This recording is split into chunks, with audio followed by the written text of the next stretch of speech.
Ah, les potes, on les aime bien, mais avouons-le, certains sont carrément insupportables. Donc aujourd'hui, vous l'avez compris, on va parler des pires types de potes qu'on a tous dans notre groupe d'amis. Celui qui te doit des thunes depuis 2015, celui qui raconte des blagues éclatées au sol, ou l'un des pires, celui qui est tout le temps en retard. Bref, si tu te reconnais dans cette vidéo, ben c'est peut-être un signe que tu es un pote de merde. Allez, c'est parti, on fait le tour des champions d'amitié toxique. Et bien évidemment, on commence avec le BDG, ou pour ceux qui préfèrent, le pote qui pourrait te trahir pour une femme. Ces potes qui, dès qu'une femme entre dans l'équation, te lâchent plus vite que tes mates sur Fortnite. Un regard de leur crush et plouf, tu n'existes plus. Tu te retrouves à jouer le rôle du pote délégué au second plan, comme si tu étais le figurant de ta propre vie. Frérot, t'inquiète, entre nous c'est le sang. Aucune meuf ne pourra jamais nous séparer. 5 minutes later. 5 minutes plus tard, tu reçois un message. Ouais frérot, aujourd'hui je pourrais pas venir avec vous parce que j'ai un date avec Sophie et je sens que c'est du sérieux là. Le pire, c'est que ces potes là, avant l'apparition d'une fille dans leur champ de vision, ils sont fidèles à nous comme des labradors. Bien évidemment, je considère pas mes amis comme des chiens, c'est juste pour illustrer mes propos.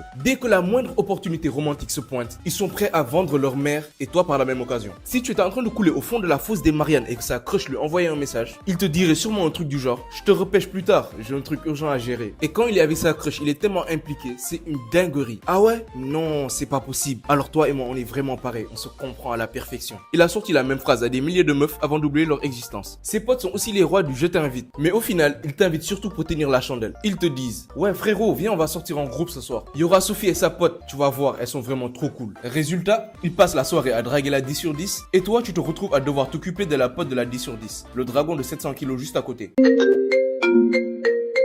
Et quand il t'appelle, c'est toujours pour te donner des promesses qu'il ne tiendra jamais. Frérot, s'il te plaît, c'est juste pour cette fois. Après, on va refaire des soirées entre gars, c'est promis. Et comme vous vous y attendez, on ne fait jamais ces soirées entre gars parce que la semaine qui suit, il a encore une autre Sophie à gérer. Mais le moment où tu sais qu'il t'a vraiment trahi, c'est quand il commence à te ghoster. Vous vous parliez tous les jours et d'un coup, silence radio. Tu le retrouves en couple et là, il te fait « Ah, désolé, j'avais plus trop la tête à ça ces temps-ci. » Mais tu sais, avec elle, c'est vraiment du sérieux.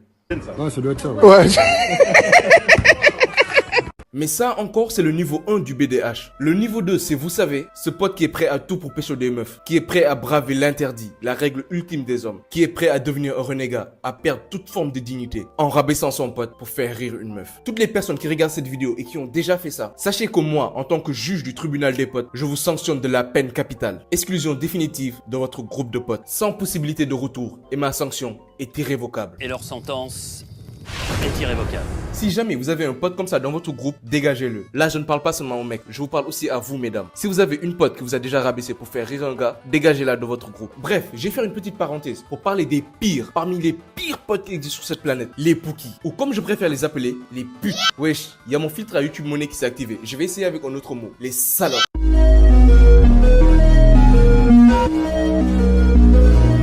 Ok, on va rester YouTube friendly. On va rester sur le terme Pookie. Pour ceux qui ne savent pas c'est quoi, ce terme désigne les potes qui sont hypocrites. Tu sais, ceux qui parlent mal de toi dans ton dos. Et ça arrive le plus souvent dans les groupes de filles, sans vouloir entrer dans les clichés bien sûr. Vous savez, entre mecs quand on se voit face à face, on ne fait que s'insulter. Mais dès que notre pote a le dos tourné, on parle en bien de lui. Ne me demandez pas pourquoi on fait ça, c'est juste comme ça. Mais plus sérieusement, si vous avez un pote ou une pote hypocrite dans votre groupe, carrément faut la passer au bûcher. Ah non, ici dans mon tribunal, il n'y a pas de demi-mesure. Bon, revenons à notre sujet de base et parlons du pote radin. Celui qui a toujours des excuses quand il s'agit de sortir le portefeuille. Ce pote qui me doit des tales depuis 2012. Celui qui disparaît mystérieusement au moment où on doit payer l'addition. Eh mec, t'aurais pas un billet pour moi s'il te plaît? J'ai oublié mon portefeuille à la maison. Traduction, il n'a rien sur lui, même pas un centime, et il compte pas te rembourser de suite. Alors, c'est qui le radin dans votre groupe d'amis? C'est toujours celui qui propose de faire un pot commun. Et bizarrement, qui ne met jamais rien à l'intérieur. Le même qui arrive en soirée avec une mini bouteille d'eau et qui repart avec un pack entier de bière. Niveau investissement, il est au-dessus de Wall Street. Et rien que pour ça, perso, je l'admire. Et quand il s'agit de payer quelque chose, il te sort tout le temps la même excuse. Ah, désolé mon gars, j'ai pas de monnaie. Mais je te rembourse plus tard, c'est promis. En virement bancaire ou en karma. Oui, c'est ça, le karma. Il nous doit des millions d'euros à ce stade. Et quand tu lui proposes de commander des pizzas, c'est le festival du non, mais moi je vais juste un peu grignoter dans vos boîtes. Pas besoin d'en commander une pour moi. Résultat, il finit par bouffer la moitié de ta pizza. Si vous avez un pote radin dans votre groupe et qui vous doit de l'argent, déjà, faut être réaliste, vous ne verrez plus jamais cet argent. Mais pour résoudre ce problème, faudra juste arrêter de lui prêter de l'argent. Ça sera difficile, mais c'est la meilleure solution. Là, j'anticipe déjà les commentaires des gens gens qui vont me dire, mais entre potes, on doit se donner de l'argent, c'est normal. Oui, bien évidemment, si un de mes potes me demande de l'argent, je lui donnerai de l'argent en fonction de mes moyens. Mais le radin, lui, il te demande de lui prêter de l'argent et quand c'est le moment de rendre, il te le rend jamais. Alors que croyez-moi, je sais qu'il est en capacité de me rembourser. Il est aussi bizarre que le pote aléatoire. Ce pote que tu ne vois jamais venir. Tu ne sais jamais quand il va apparaître ou comment il va apparaître. Mais quand il est là, il te bouleverse tout ton planning comme un orage en plein été. C'est le genre de pote à disparaître pendant 3 mois et qui débarque sans prévenir, comme si de rien n'était. Et gros, je suis devant chez toi là. On sort, je suis en pyjama. Il est 1h du bar, un mardi, et lui, il est déjà prêt pour une virée. Le pote aléatoire, c'est celui qui te laisse dans un flou total. Tu fais un plan avec lui, mais tu ne sais jamais si ça va vraiment arriver. Il peut te dire, je passe demain, et demain, il est déjà en train de faire du surf à l'autre bout du monde. Sans t'avoir prévenu, bien sûr, sinon ce n'est pas drôle. Avec lui, c'est comme jouer à la roulette russe. Ah, désolé mec, j'ai complètement zappé qu'on devait se voir aujourd'hui. Mais sinon, tu es dispo là? Genre, tout de suite? Ouais, tout de suite. Alors que tu es littéralement à l'autre bout de la ville. Et lui, il pense que tu vas apparaître dans 5 minutes comme par magie. Et quand il est là, c'est toujours pour un plan improbable. Il t'appelle à 1h du matin pour te dire, viens, on va manger un tacos au restaurant d'à côté. Il y a une ambiance de fou là-bas. Écoute-moi bien, petit con, et je ne compte pas me répéter. Là, il est 1h du matin, tu m'appelles pour sortir. Pourquoi? Tu crois vraiment que je n'ai pas de vie à part toi? Allez mec, s'il te plaît. 5 minutes later.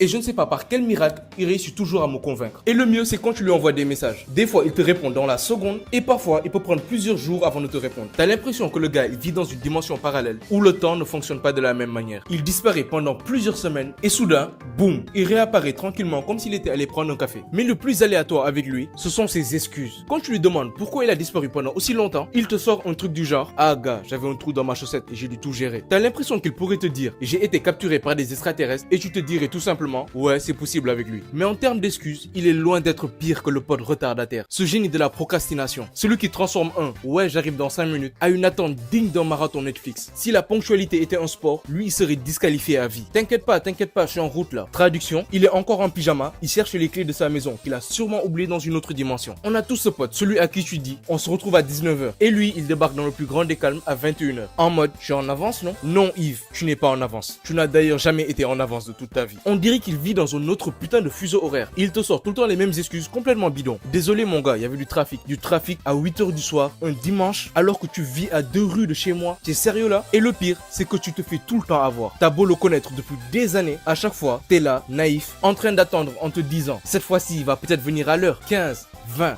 30 minutes et enfin là il arrive et il te sort encore une excuse. Désolé, j'avais pas vu le temps qui passait. Ce qui est fou, c'est que ses potes sont aussi en retard partout. Pour les pique-niques, pour les soirées, pour les cinémas. Ils sont capables d'être en retard même le jour de leur mariage. Ah merde, c'est aujourd'hui le mariage. Putain, je croyais que c'était demain. Mais au moins le point positif, c'est que lui, il finit par venir aux activités. Et ça, c'est tout le contraire du fantôme. Tu sais, ces amis que tu ne vois jamais, que tu as l'impression de connaître seulement à travers leur story Instagram. Et ça encore, c'est s'ils sont actifs sur leur réseau. Ils existent en théorie, mais en vrai, ils sont plus insaisissables comme Pokémon légendaire. Ouais, la prochaine fois, c'est promis, je vais venir. Il ne viendra jamais. Tu connais ce pote, celui qui te dit, ça fait un bail qu'on s'est pas vu, il faut qu'on se programme un truc. Et ça fait bientôt 3 ans qu'il te répète la même chose en boucle, mais que tu ne le vois jamais. Le gars, tu te demandes est-ce qu'il habite encore dans le même pays que toi, ou s'il est parti vivre dans une grotte en plein milieu de l'Himalaya. Ah, cette semaine, c'est chaud pour moi, je suis trop occupé. Mais après, c'est sûr que je viendrai. Tu te demandes après quoi? Après la fin du monde peut-être? Le retardataire, il te dit toujours, la prochaine fois sera la bonne. Mais à ce stade-là, la prochaine fois, c'est comme le nouveau chapitre de Hunter x Hunter. Tout le monde en parle, mais personne ne sait quand est-ce qu'ils vont sortir. Et ce qui est magnifique avec lui, tu peux l'inviter à n'importe quel événement, ciné, resto, anniversaire, même apocalypse zombie, il aura toujours l'excuse parfaite. Désolé, ce soir je dois... arroser mes plantes. Quelle plante? Là, on est en train de parler du gars qui n'arrive même pas à garder un stylo 24 heures sur lui. Et même sur les réseaux, on ne le voit pas. Il ne poste jamais de story. Il voyage, il sort, il a des projets de ouf, mais personne n'est au courant. Et dès qu'il s'agit de le voir en personne, c'est mission impossible. N'hésite pas à partager tes expériences amicales dans les commentaires, à liker et à t'abonner. Terminé, je vais laisser mon jumeau faire la dernière phrase de cette vidéo. Et n'oublie pas de garder le smile.